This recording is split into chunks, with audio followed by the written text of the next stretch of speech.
नमस्कार, आप देख रहे हैं लाइव टीवी समाचार और मैं हूं आपके साथ नेहा परिहार। वक्त तो चला है आज की मुख्य खबरों का। बालिका किशोरी कौशल अभियान के तहत मोडासा में 3 दिवसीय भव्य बाल महोत्सव। मोडासा क्षेत्र में गायत्री चेतना केंद्र सर्वोत्तम मानवता के उत्थान के लिए अथक प्रयास कर रहा है। जन जागरूकता के लिए तरह तरह की योजनाएं बनाई जा रही। फिलहाल छात्रों की पढ़ाई में परीक्षाएं पूरी हो चुकी हैं।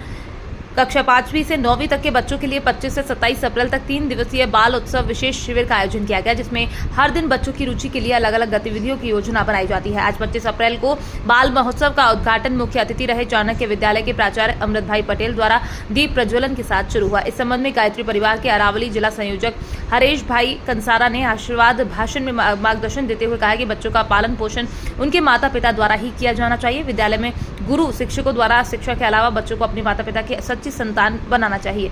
समाज के भावी श्रेष्ठ नागरिक, राष्ट्र के सच्चे सेवक तथा बचपन से ही श्रेष्ठ मानवीय गुणों को विकसित करने के उद्देश्य से गायत्री परिवार द्वारा कन्या किशोर कौशल अभियान के माध्यम से अनेक कार्यक्रम संचालित किए जाते हैं, जिसके तहत इस 3 दिवसीय बाल उत्सव में भर के अधिक बच्चों ने पंजीकरण कराया और भाग लिया। मंच का संचालन विलासिनी बेन पटेल ने किया।